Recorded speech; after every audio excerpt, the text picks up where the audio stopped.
Welcome to Just Between Uterus, the show that empowers people to take control of their health and wellness. Join us as we explore the latest research, trends, and issues from sexual and reproductive health to mental health and everything in between. We will share our knowledge and insights, and our guests will share their real-life stories about their own gender-specific health experiences.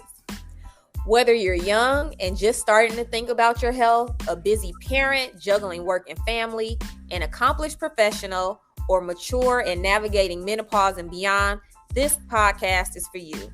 If you have a uterus or know someone with a uterus, this podcast is for you. Tune in each week for practical tips, inspiring stories, and a community of people who are committed to living their healthiest lives. Created for us, discussed by us, for people with a uterus. The information shared on this podcast should not be used in lieu of medical or other healthcare provider advice. Please consult your provider for specific information regarding your pregnancy, postpartum, or other women's and gender-specific healthcare. Hey, everybody. Hi, Tiffany and Michelle. What's going on? Hey. Welcome. This is episode 3. We are going to be talking about preeclampsia, so I'm so excited to get into that discussion. But before we get started, I just want to thank everybody for the positive responses that we've received so far. We are streaming in multiple platforms, and we've seen positive comments from everybody. And thank you so much for listening and supporting. And we can't wait to just continue and grow and give you more. And as we learn, you learn, and we all learn. Yes. Yay! We need to learn how to put an applause in here. Yeah, I know, right? We'll figure it out. Have like a laugh track too. Mm-hmm. All of that. That's funny. All right, y'all. So May is Preeclampsia Awareness Month. This is a month-long campaign to raise awareness of this life-threatening hypertensive disorder of pregnancy. The Preeclampsia Foundation's theme for 2023 is Move Preeclampsia Research Forward. So Yes. This is interesting. Shout out to research. Hey. I know, that's your bag, Tiffany. That is Tiffany's bag. Okay, she is in her research bag. So today we have a special guest that's going to be joining us to just join in this conversation about preeclampsia. So our guest tonight is Starlita Kilpatrick, and Welcome. Hey. So excited to have you. I've been following you on Instagram for like so long, and so I was just like, little thank you moment. Yes, I love your platform. But let me tell you about it. Okay. So Starlita is a proud Afro-Filipina wife and homeschooling mama. She, through her platform, the Mama Connect, All Things Mommyhood, Starlita passionately encourages and supports mothers through the highs and the lows of motherhood, womanhood, and just life by building their confidence, providing resources, and dealing with hope and inspiration. Professionally, Starlita is a certified baby-wearing consultant. Shout out to the baby-wearing. Oh, I love that. Yes. Birth and postpartum doula, lactation educator, writer, and homeschool coach. She's going to give us some homeschool coaching too, because me and Courtney really need to Listen, I need all the homeschool coaching tips. I got you. Starlita is also a postpartum preeclampsia survivor, working closely with Preeclampsia Foundation and Mama's Voices to use her voice to improve the outcomes of perinatal hypertensive disorders with a highlight on Black Maternal Health. Starlita resides in South Jersey with her husband and 3 children. So welcome, Starlita. We are so excited to have you. What part of South Jersey? If you don't want to tell us, just tell me. My husband's from Jersey, so. Oh, okay. I am about 30 or so minutes outside of Philadelphia. I'm in between Philly and the beaches. Okay. I got some. I'm originally from Baltimore, so. Okay. I was listening to that first episode and I said, okay, normally I wouldn't be all excited about PG County, but I mean, considering Okay. Y'all don't start now. I'm about to say, Starlita, you from the city or the county? I'm from both. So I originally am from west side of Baltimore, Sandtown, Winchester. My early childhood and then the adolescent years from Baltimore County, Reisterstown, graduate of Towson University. Yes, Towson. Okay, so we got to get together and we'll get us some crabs and some Old Bay. And oh my gosh! Oh my gosh! I'm just gonna keep my comments to myself on the crabs. Okay.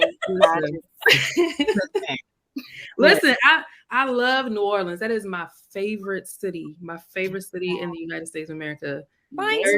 Yes, it's my favorite. I went down there and fell in love, didn't want to come back. Yeah. So, take me whenever you go back home. I need all of the things. Come on. Yes. Come on. All right. So here's some stats about preeclampsia. Preeclampsia is a hypertensive disorder of pregnancy. It affects about 5 to 10% of all pregnancies worldwide. It's the leading cause of maternal and infant death. Each year, there are 76,000 people and 500,000 babies die from preeclampsia. That's wild. Crazy enough, 60% of those deaths are preventable. What? Yes. So preeclampsia is just one of the hypertensive disorders of pregnancy. Can y'all name some other hypertensive disorders of pregnancy? Tiffany, I know you know. I sure do. There are essentially 4 categories, right? So we have preeclampsia, eclampsia. There's gestational hypertension. There is chronic hypertension, and there's preeclampsia superimposed on chronic hypertension. But Nichelle, do you know the difference between preeclampsia and eclampsia? Listen. Where's the Jeopardy music? We need the Jeopardy music. That's fine. Okay. Well, real basic. I have a very basic knowledge of it because I'm not a nurse, but I know that preeclampsia is before you start having the seizures and stuff. And then eclampsia is like when you actually start doing it. Okay. So eclampsia is before season and preeclampsia is before seizing. So preeclampsia, pre-eclamptic seizures. Okay, Nichelle, here's another question. Do you know, for bonus points, how we cure preeclampsia? I want y'all to know that there's a very long pause because I'm doing an extreme side eye, but don't Google. Yeah, I'm over here like, when you had a baby or get a baby out? I mean, I don't know. So essentially, yes and no. There's actually no real cure for preeclampsia. We used to think that delivery of the fetus or the baby at this point is outside the body is a cure for preeclampsia, but we don't actually have a cure. So I'll talk a little bit about the various types of hypertension in pregnancy. There are, like I said, about 4 categories of hypertensive disorders of pregnancy, and they're broken up into, I'll go from, I don't want to say the one that's, not very important, but least risky in pregnancy. I'll say that to most risky. So we start off with chronic hypertension, and that's anybody who has hypertension already, either before they were pregnant or before they get to 20 weeks of pregnancy. At that point, once you're 20 weeks and you start developing high blood pressure, so we usually start paying attention around anything higher than 140/90. That's when you kind of get into your chronic hypertension. Before 20 weeks or even after 20 weeks, we start paying attention, say, hey, this person probably has hypertension.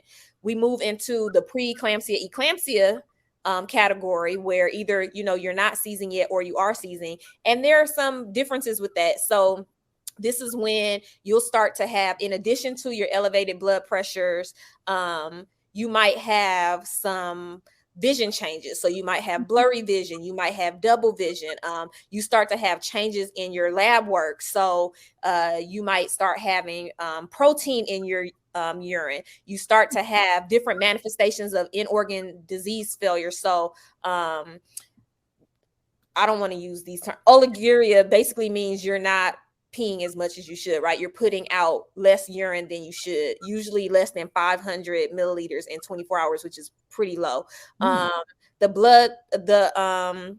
Other blood tests can show things like thrombocytopenia, so your platelets start to go down. You can have elevated liver enzymes. You hear tests like ALT, AST, those are your liver enzymes. Hepatic rupture, which is really uncommon, but can happen because hypertension really affects your liver. And then you can go into something called HELP. Right. So you have your protein in your urine, you have high blood pressure. If you have severe high blood pressure, it's higher than 160/110.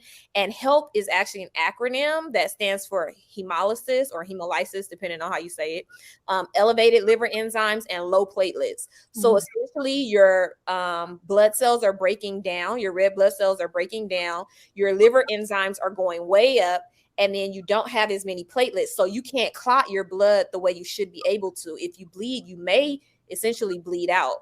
That's what we call HELP.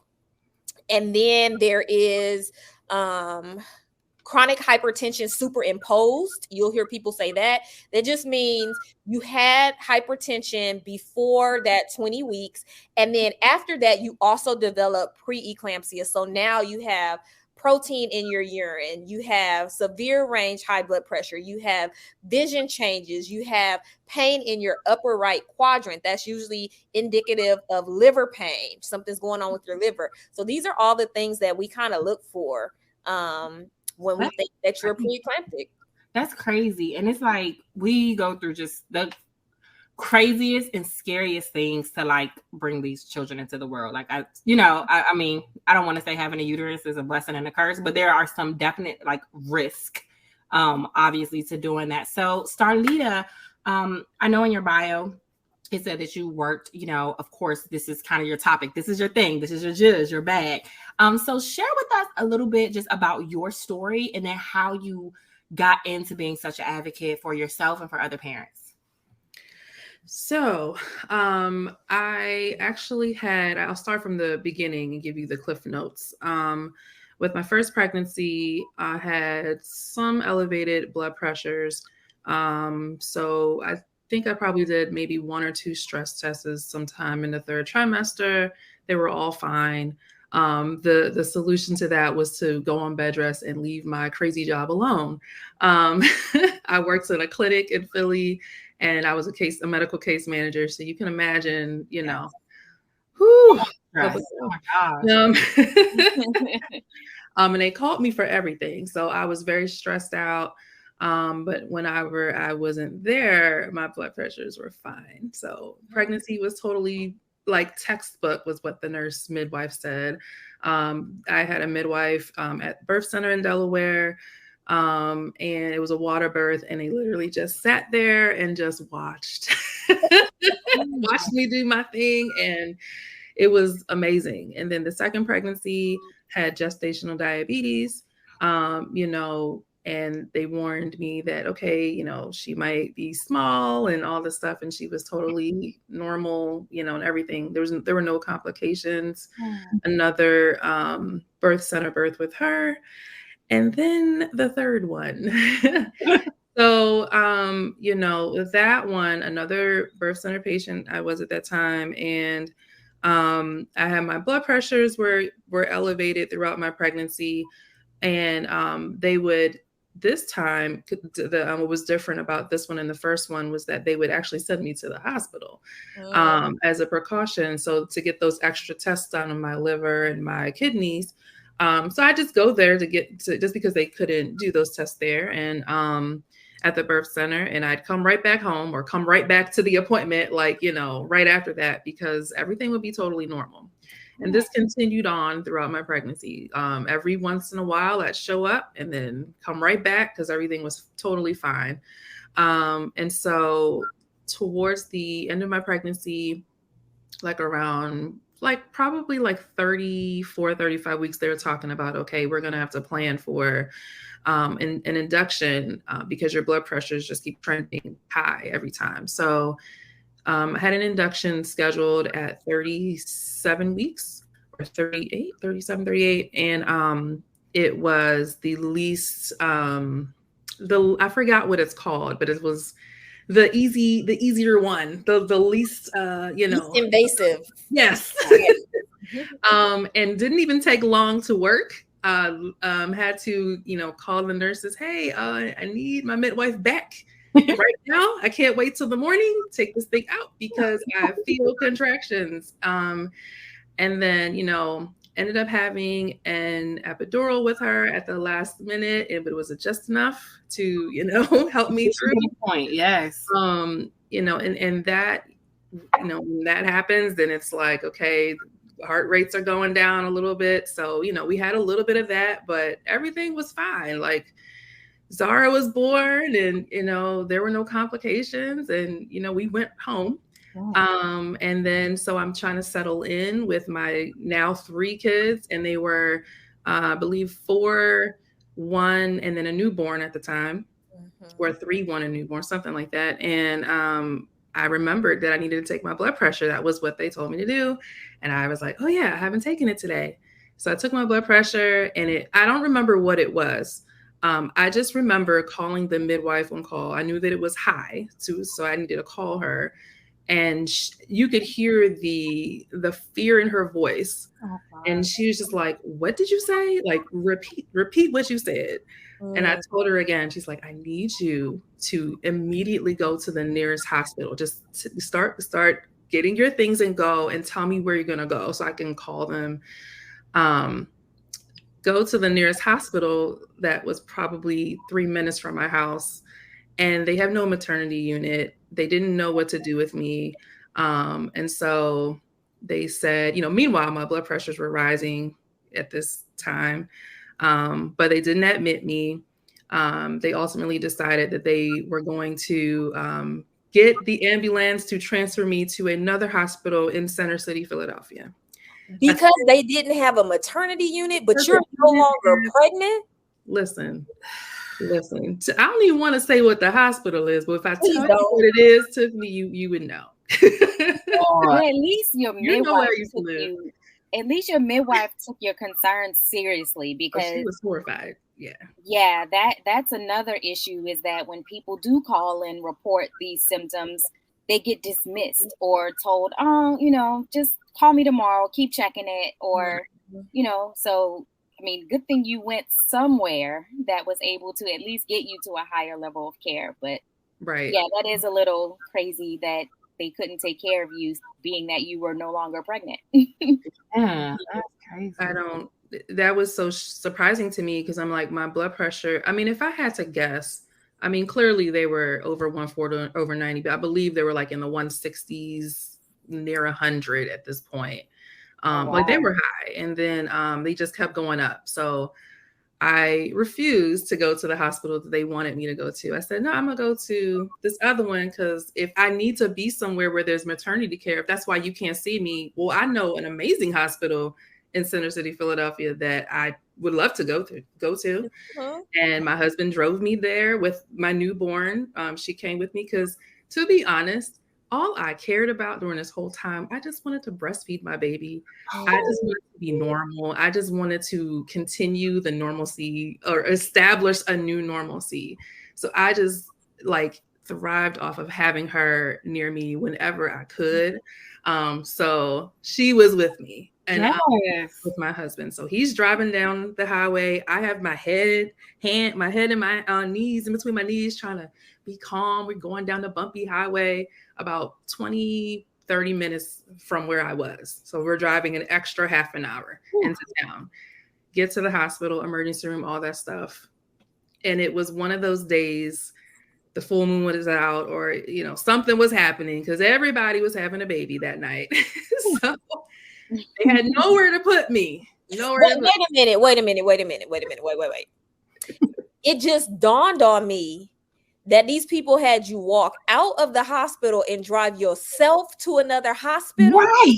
They did not take you by ambulance. They wanted to that was the plan. They wanted to take me to a specific hospital, and I didn't want to go to that hospital. So I said, I'm going to just go to it's another hospital that's around the corner from that one. I know what you're talking about. Mm-hmm. They just said, okay. That's crazy. Like, so many red flags, because again, like, as you know, Black women, like, this fight, right? This hill, this mountain that you have to climb. You literally just gave birth to a whole person, and now you're still having to fight tooth and nail to even get the quality of care that you deserve. Like, how do you walk into a hospital and be like, oh, we can't help you? Like, that's your whole job. That's crazy. Okay. I don't understand that. Like, you know, I have, you know, a limited amount of medical experience and education and stuff like that. So I know a little something, right? And I'm just like, y'all couldn't like just triage me, like just stabilize me. Yeah, I can go to wherever later, but can you, like, I have high blood pressure. Like, right. Certainly they have high blood pressure medications. Yeah. Crazy. Absolutely. So yeah, so I was eventually admitted to the other hospital. They kind of made a little corner for me in the post-operative room somewhere. Like, they just kind of made a corner. And yeah, I mean, it was crazy because, you know, just being on the, what is it called? The magnesium. That stuff is, yeah. I don't wish that on anybody. Shakiness it's like uncontrollable shakiness, cold all the time. I mean, it's, whew. And I had to have a lot of it because my pressures kept climbing. Eventually they transferred me to another unit, and it was like, I didn't know what was going on. I was just kind of there. No one was really telling me, you know, they were just trying to keep me calm and just working around me. I just saw everyone was busy. And at some point in my room, there must have been maybe 6 people in there. I had half the people on this side, half the people on the other. I had a doctor in front of me. She was just standing there, like talking, like just trying to make sure I was alert. And in my mind, I'm looking at her like, I'm fine. Like, I'm okay. But everyone else is freaking out. I've got wires hanging everywhere. And like, it was a lot. It was a lot of anxiety, like new anxieties that I was never experienced before, because it's just like needles everywhere, and it's just, they just have to do it. And it's kind of like all this urgency. But I, you know, the doctor at some point was like, I just want to keep talking to you because I just don't want you to stroke out on me. And so I'm like, stroke? You know, like, okay, I'm not gonna, you know, that's just gonna raise my blood pressure more. You know, I don't want to have a stroke.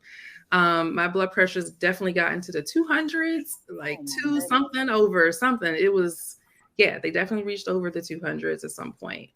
And yeah, miraculously, things stabilized, and a couple days later, I was discharged home. Really not sure what all that happened to me, but I was home on some antihypertensives, and then about maybe 5 hours later, I came back to the hospital because my blood pressure shot right back up. And this time, I stayed for another 3 days, and experienced a crash in my blood pressure. Just randomly went down low because they gave me like the dose of my medication was too high. And man, I know we just celebrated nurses last week. Oh man, the Black nurse that I had that day, man, I thank God for her, because my blood pressure was dropping. I remember like feeling like I was about to just be not here, just passed out. And I told my husband, he was sitting next to me, and I was like, call the nurse, like just call the nurse. I don't feel right. So she comes running in, and she's trying to hook up the saline, and she can't get it fast enough because my pressure is just dropping. She just starts squeezing that bag, and she squeezed like my life depended on it, because it did. And and then I was stabilized again, and they had to fix my blood pressure. But I will never forget like that, her quick action to just think on her toes, and because I needed that. And yeah, then after that, I spent some time on the postpartum unit, and saw all kinds of doctors and specialists, and no one really really gave me information about what exactly am I here for. Like, I know my blood pressures are high, but what does this all mean? And like, I don't understand like what has happened to me and what do I need to be careful of? Like, why am I seeing all these specialists? And I was discharged and went home and then had a visit with my midwife to follow up. And I noticed on my discharge papers, it said preeclampsia, but I didn't ask anyone about it. I was just kind of like, okay. But when I met with her, she mentioned it. And so she mentioned it and I, asked her about it. And I was like, how did I have preeclampsia? Like, I already had my baby like a week ago. She's like, oh, you can still get preeclampsia when you're postpartum. I had no idea. Like, that was literally the first time I ever heard such a thing in my life. And I've worked with doctors for years. I had a little stint in nursing school back in my day. I worked at the hospital at Greater Baltimore Medical Center, and I've never heard these things ever. So when she told me that, it just opened my mind to like, well, what else don't I know? And what does that mean for me? So yeah, it's just been a long journey of just trying to get some understanding of first, like what happened, and recognizing that that was a birth trauma. And I literally came to that realization just a couple years ago, where I was like, this is a birth trauma. There. Crazy. I know when you were telling the story and you were like, and I went home, I was like, oh, this is going to have like this nice little happy ending. He was like, and I was back. And then I came back. Okay. Wow. The same day. That's crazy. Came back. Yeah. I'm just sorry that you feel like, not that you feel like, because it's true that we as medical professionals, the healthcare professionals who were taking care of you, did not do our due diligence in explaining to you what was going on and letting you know what your diagnosis was and what that means, and not giving this information to your husband who was there by your side the entire time. Like, maybe you weren't cognitively at a place where you could understand everything that was going on, but he was, so I apologize because that should have never happened. Now, on the flip side of that apology, the next time I see you, Starlita, I'm gonna spank your little hiney because I have known you since before this baby was born. I've taken care of all three of your children in children's church. This is the first time that I ever heard this story. I didn't know this happened to you. Yeah. And you know what? That makes sense in a way, because if there's, in me speaking out, I've realized that there are many other moms for the first time realizing, oh, I think that happened to me too. Or, oh, that's what it's called. I didn't know what it was called.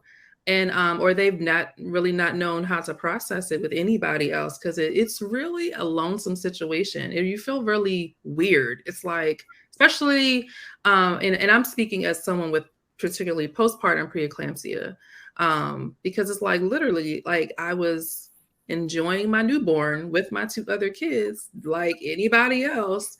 And then randomly it's like all of this changes and then the nuances of what happened. And it's just, I was on the the postpartum unit for postpartum preeclampsia and with a 1-week-old when all the other moms were there with newborns. And it was just a different experience. Like, even though I was on that unit, it was very different, right? And the nurses there, though, did an amazing job at just making sure I had everything, making sure I had bottles and I had, like the pump and like, because I'm telling you, all I cared to be alive. And well, I did care about that. But I really I was very on it. I need to pump. I like, when is the baby coming back? Because I want to breastfeed her. Like, I was very that really kept me very, kind of grounded and, okay, that really, I feel helps everything calm me down and not be anxious and my blood pressures and everything. Cause all the oxytocin and, all of those things. And I still got to do skin to skin. And I'm just so grateful for a hospital that honored that and just, accommodated that. So supported that. So. Yes. And we're going to spin the block on the breastfeeding thing because I have questions, comments, and concerns. But you were mentioning when you were telling your story, you were saying they gave you discharge. I was like, nobody explained anything to you, but they gave you a thick old discharge packet of 15 pages of stuff that you had to sift through, you know what I mean, to try and make sense of what was going on. And so we talked just a lot about like some of the symptoms and things you went through. So Courtney, kind of bring it home for us about just some of the other, risk factors for preeclampsia. This is actually my first time hearing about postpartum preeclampsia. So I'm really just eager to learn more. Yeah. Well, before I do that, Starlita, where you had postpartum preeclampsia, I had preeclampsia during, and I can't even say during my pregnancy. I told a little bit of my story on last week's episode, but I was literally feeling fine. I was 38 weeks exactly, went in for my 38-week checkup to my doctor, and it was like, your blood pressure's high. Huh? What do you mean? And, I'm a labor and delivery nurse. At that point, I had been one for about 8 years. So, like I mentioned last week, the tears immediately started flowing because I already know what's coming, coming next. Right. And, it was a real strange feeling being in the bed at that point.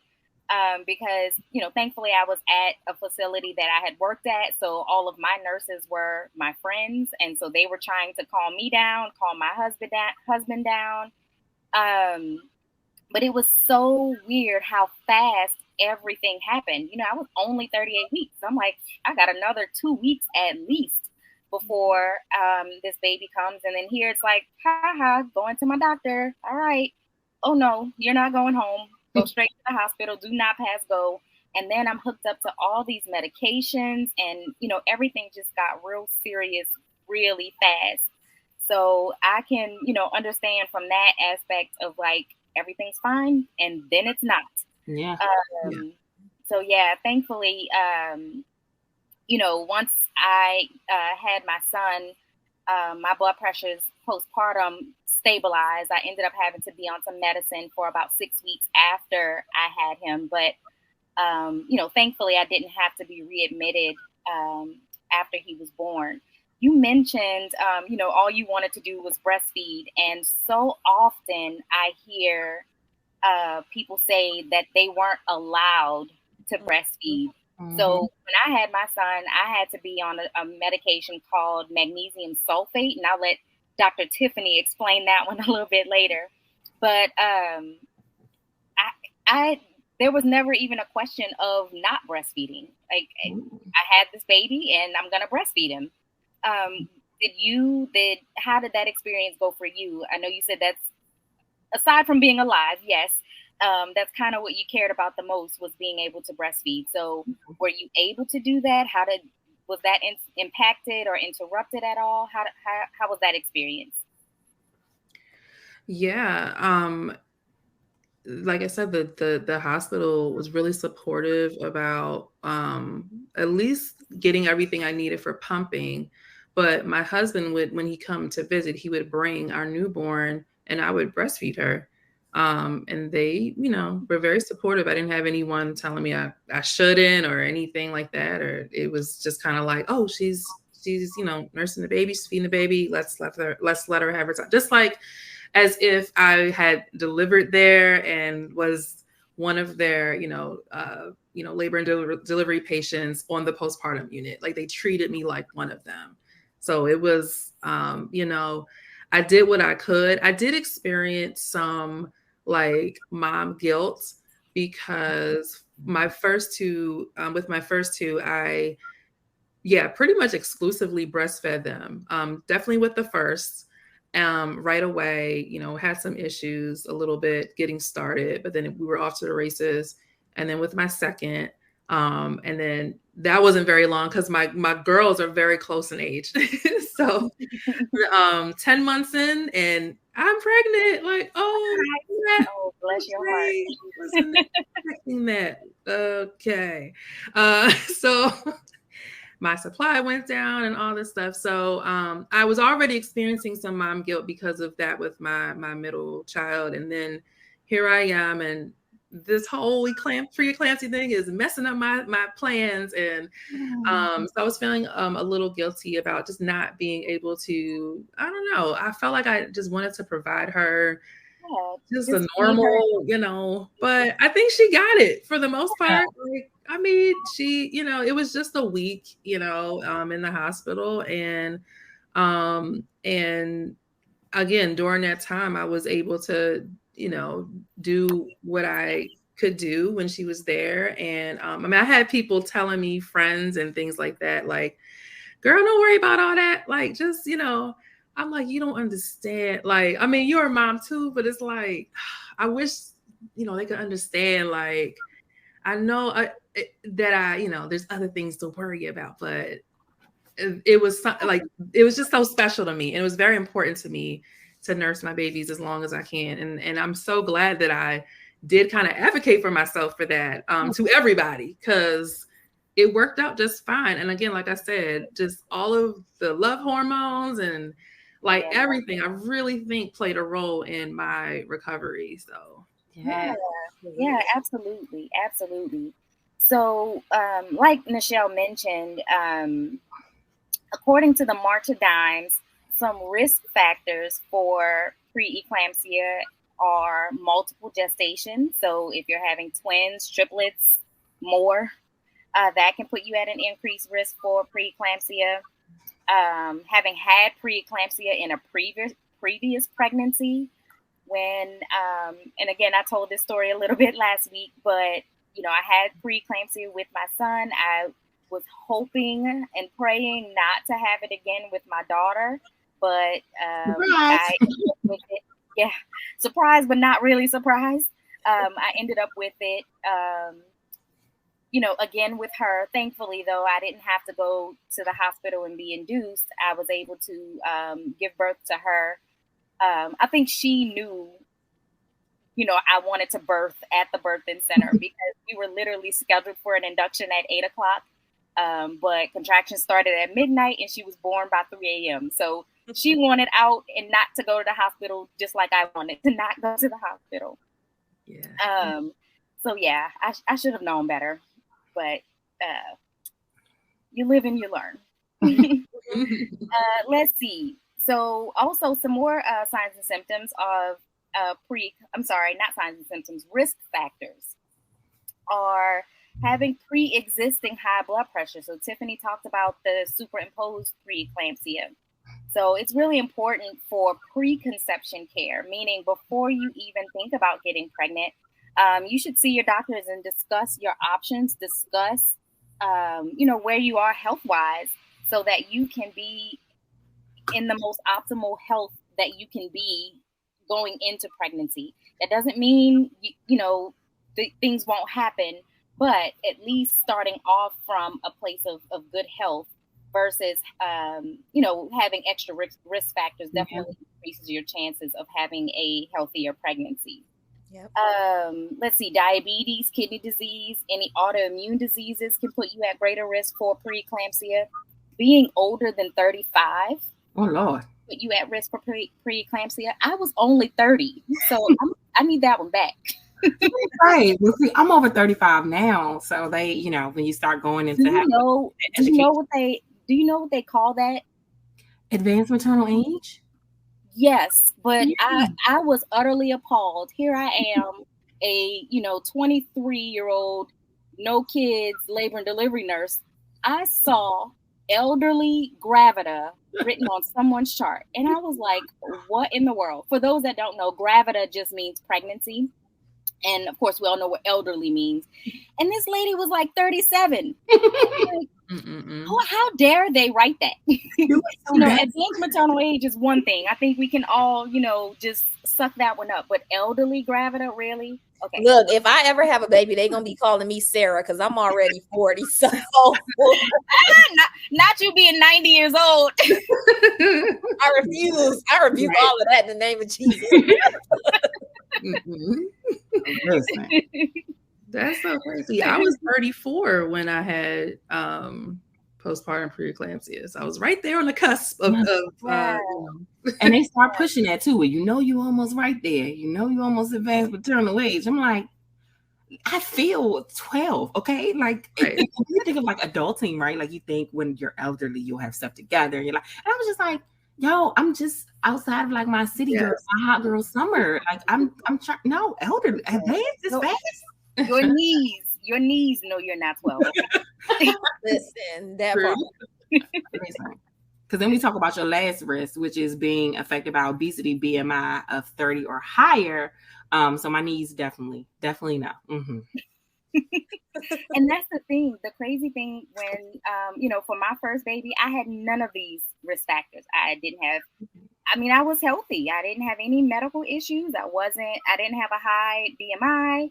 I was 30. I mean, none of these risk factors. So, although, yes, these things can put you at risk, preeclampsia can affect anyone. So it's definitely important to attend your prenatal appointments and talk to your doctors.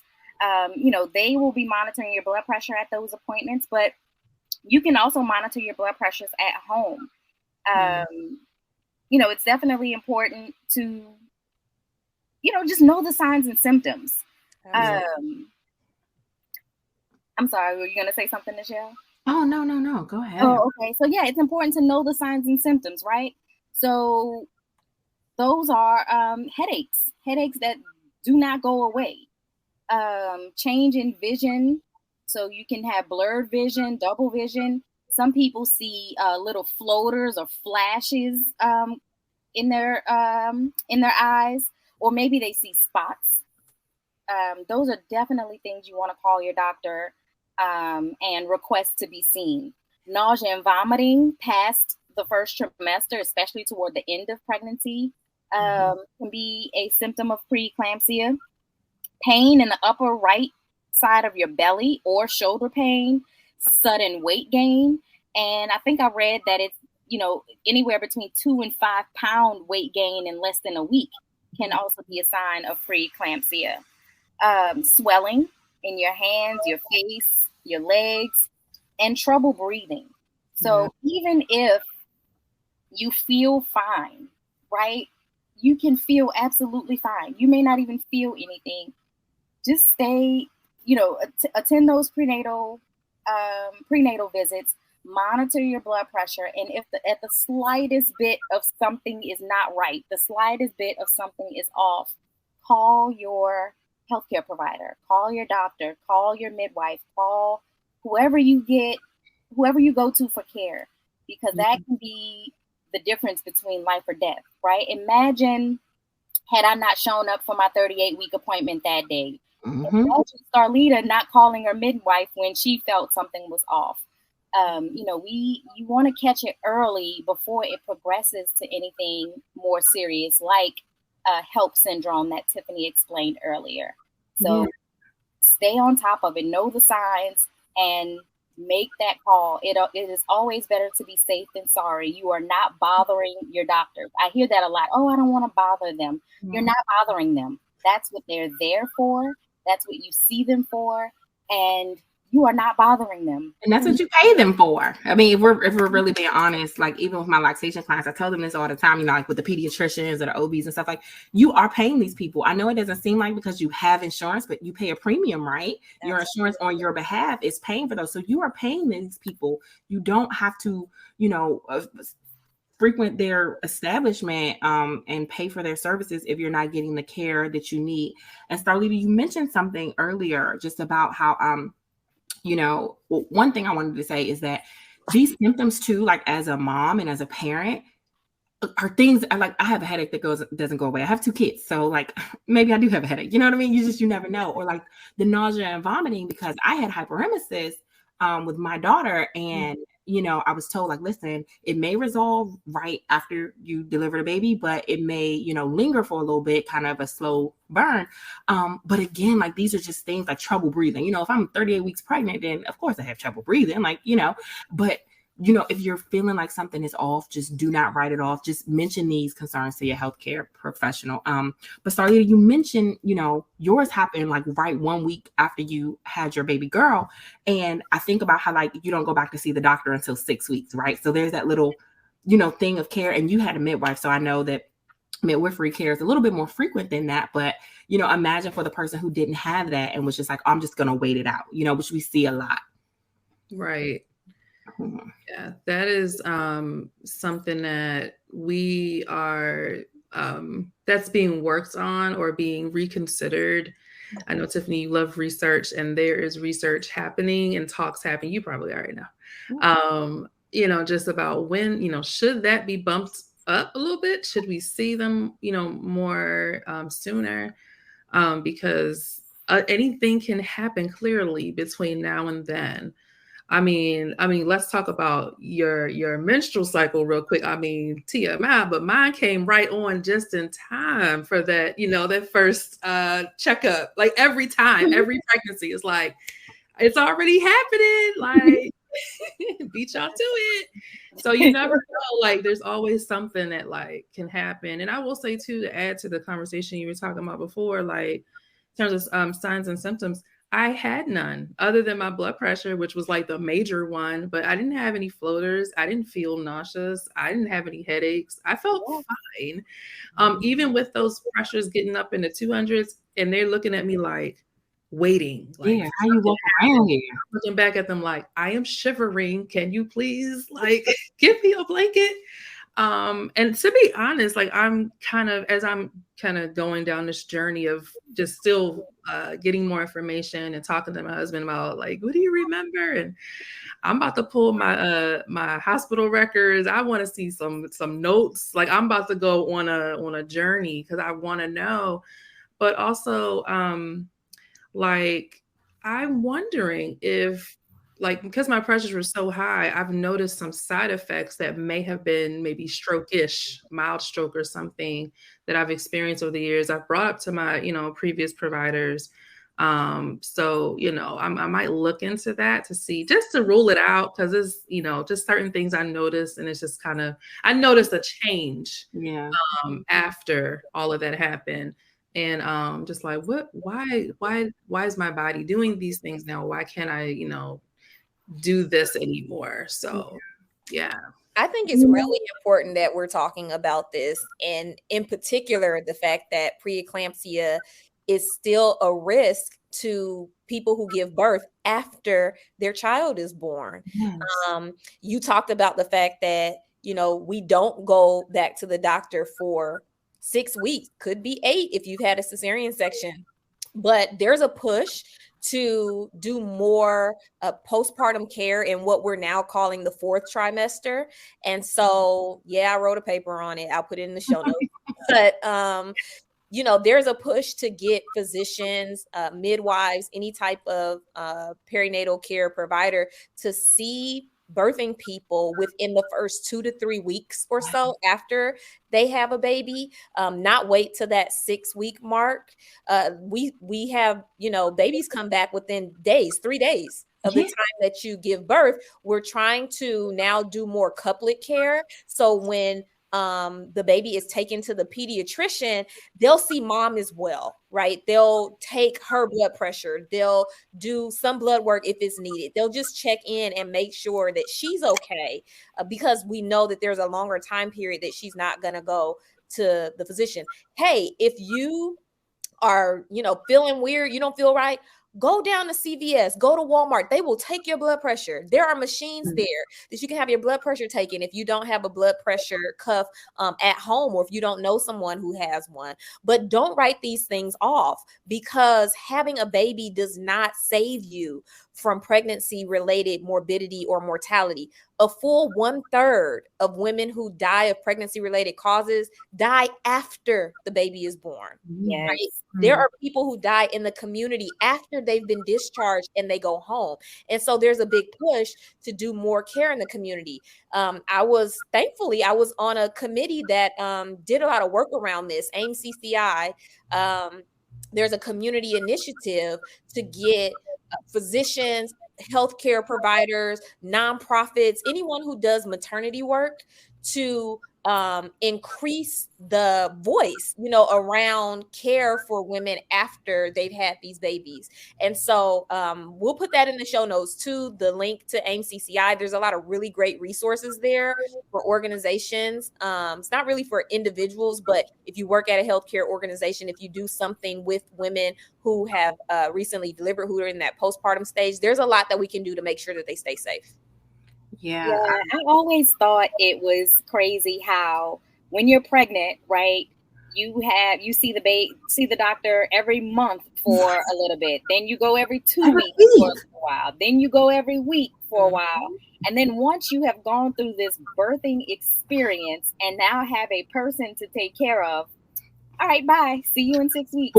48 to 72 hours. And they like, May. Yes, you got to go home and don't come back for 6 weeks. We'll see you then. I remember being so grossly underprepared for that portion of it. Like, you know, they've done so much care. With my son, I was high risk. And I just we talked about this in the previous show, issues with infertility. So they were really concerned about him making it earthside. And I remember them being like, oh, okay, he's here now.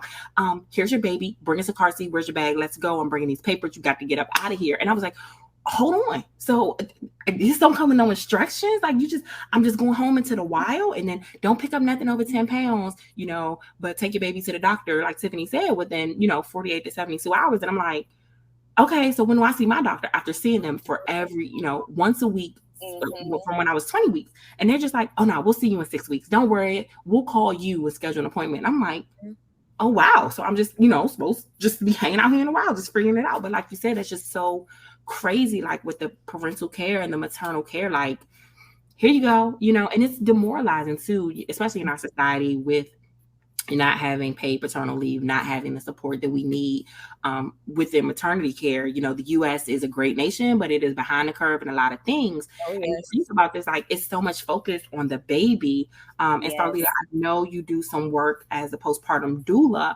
and you birthed and postpartum doula, actually, your bio said, but just, seeing like how there's so much of a baby focus, and then you get with the parents, and a lot of parents don't even know postpartum doulaing is a thing. That's why I bring it up, because those are kind of the people, like another connection to say, hey, something may not be right. And a lot of times, like even with my postpartum doula, there was just a lot of natural conversation. It wasn't like I was going to her for medical advice, but I'm saying, hey, I'm feeling this, or I'm thinking about this. And these are the people that are recognizing those sides. So just give us a little bit of feedback of like how you see that in your work as well. Well, when I'm no longer doing that. I do have that training, but I am retired from that because I got a lot going on over here. As we say, Mo got kids. I understand. Yes, but I'm all about mentoring other doulas coming up and helping out those, when I can. But one thing that that's hard as a postpartum doula. That's like one of the hardest things about it is kind of convincing, parents that you need a postpartum doula, or just having people understand what it is that we do. Yeah. It's more than, cooking and cleaning. And, it could be that. It could simply be other things. And a lot of us carry other titles as, breastfeeding specialists, breastfeeding counselors, or I carry baby wearing consultations, and as part of what I do, and belly binding, and like all kinds of, amazing cultural practices, and just so many other things. Right. So there's such a they're unique people that are so instrumental to all the things that we're talking about. And even like, talking about postpartum mental health. I mean, postpartum doulas are so helpful and navigating that, and just helping support, new parents and just adjusting. Yeah.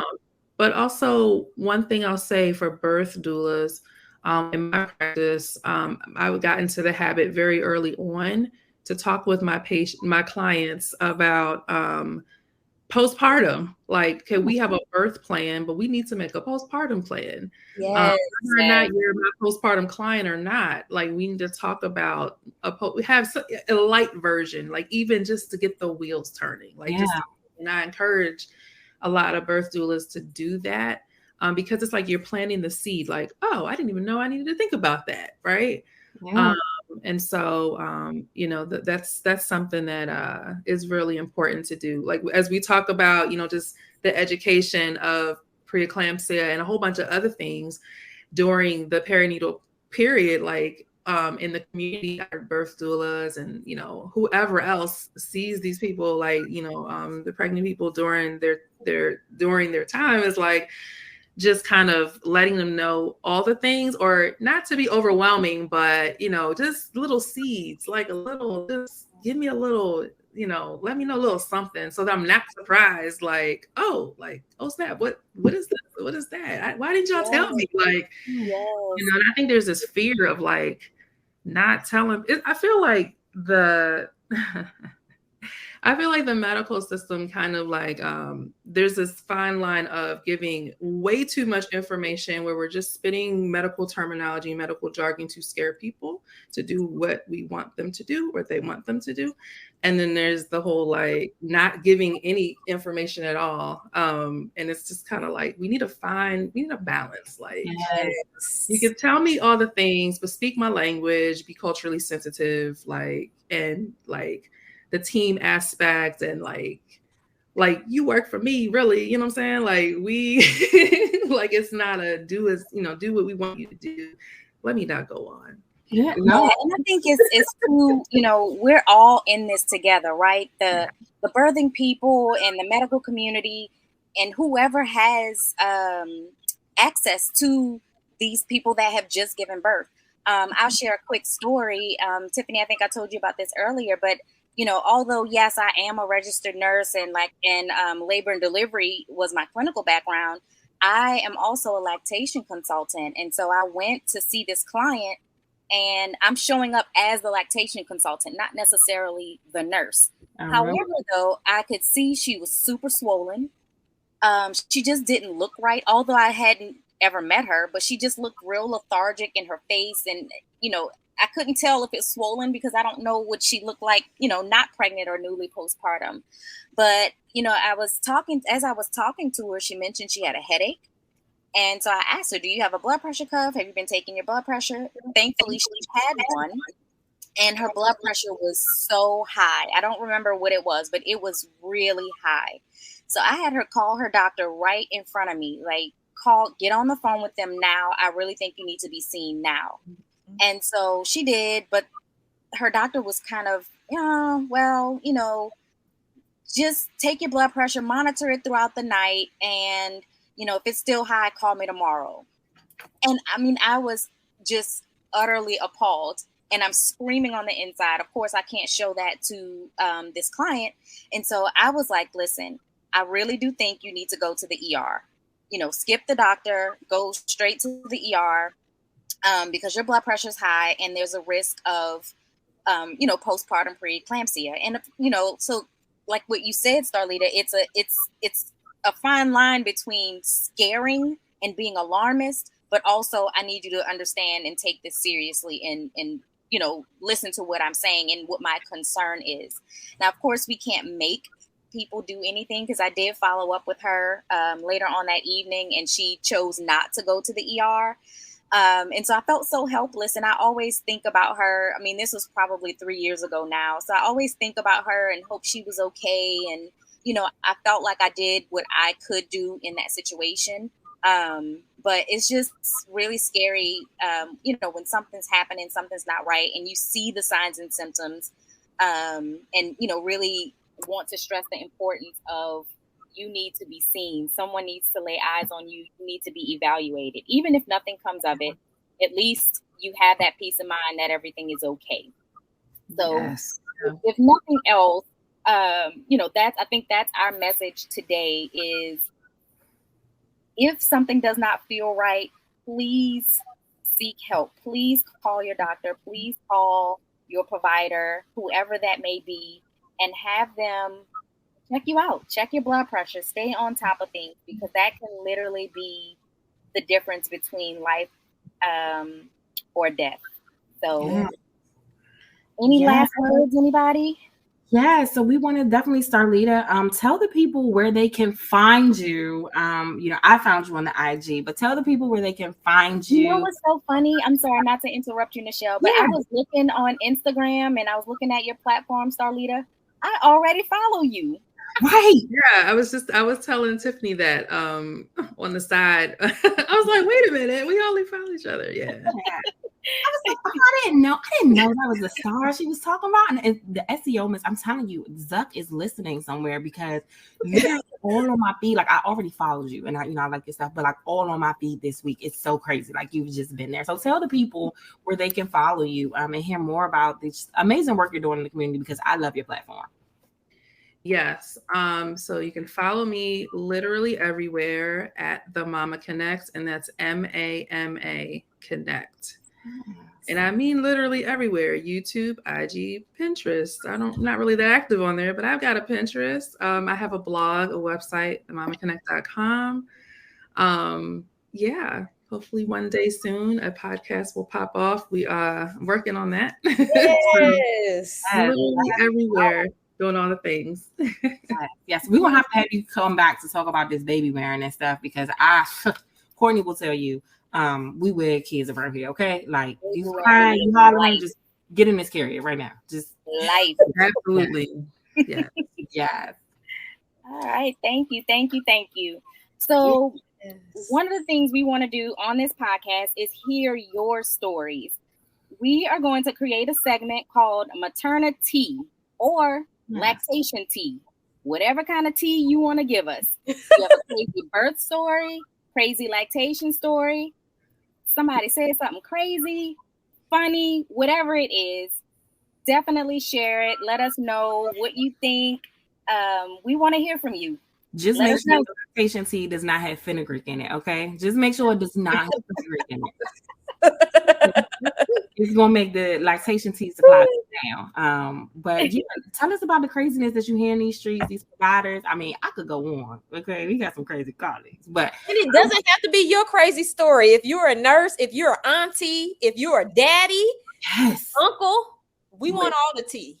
We want all the craziest stories. Like just like his recollection of the birth stories is so it's like night and day. So I know some of y'all, the village. I know the village got stories because it's wild out here.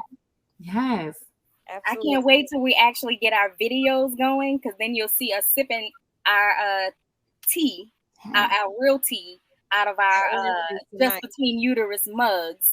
But yes, please share all the tea. We can't wait to hear from you. Yes. And you can reach us on all the platforms at Just Between Uterus, but you can also email us if you have a question or you have a show idea or you want to share some tea. You can email us at info@justbetweenuterus.com. That email will be in the show notes. Yeah. So Starlita, thank you so much for coming on and sharing your story. These stories are too they're traumas that happen to us, but I know personally that they can be therapeutic. Just sharing them with other people, like you said, it can be very isolating. And one of the crazy things is like you think that it's something that's just happening to you, and you share with somebody else, and they're like, "Oh my God, I went through the same thing. Oh my God, I went through this." You're like, "Okay, so this is crazy." So we really just appreciate that, and we are so excited to have you back. We plug in them future shows, but that is a wrap for tonight, ladies. Thank you so much, and we will catch you guys next week wherever you're listening to podcasts. Yay! Thank you, Star. Love you. Bye. Thank you, ladies. Yes. Thanks for joining us for this episode of the Just Between Uterus podcast. Please like, subscribe, and share with your friends.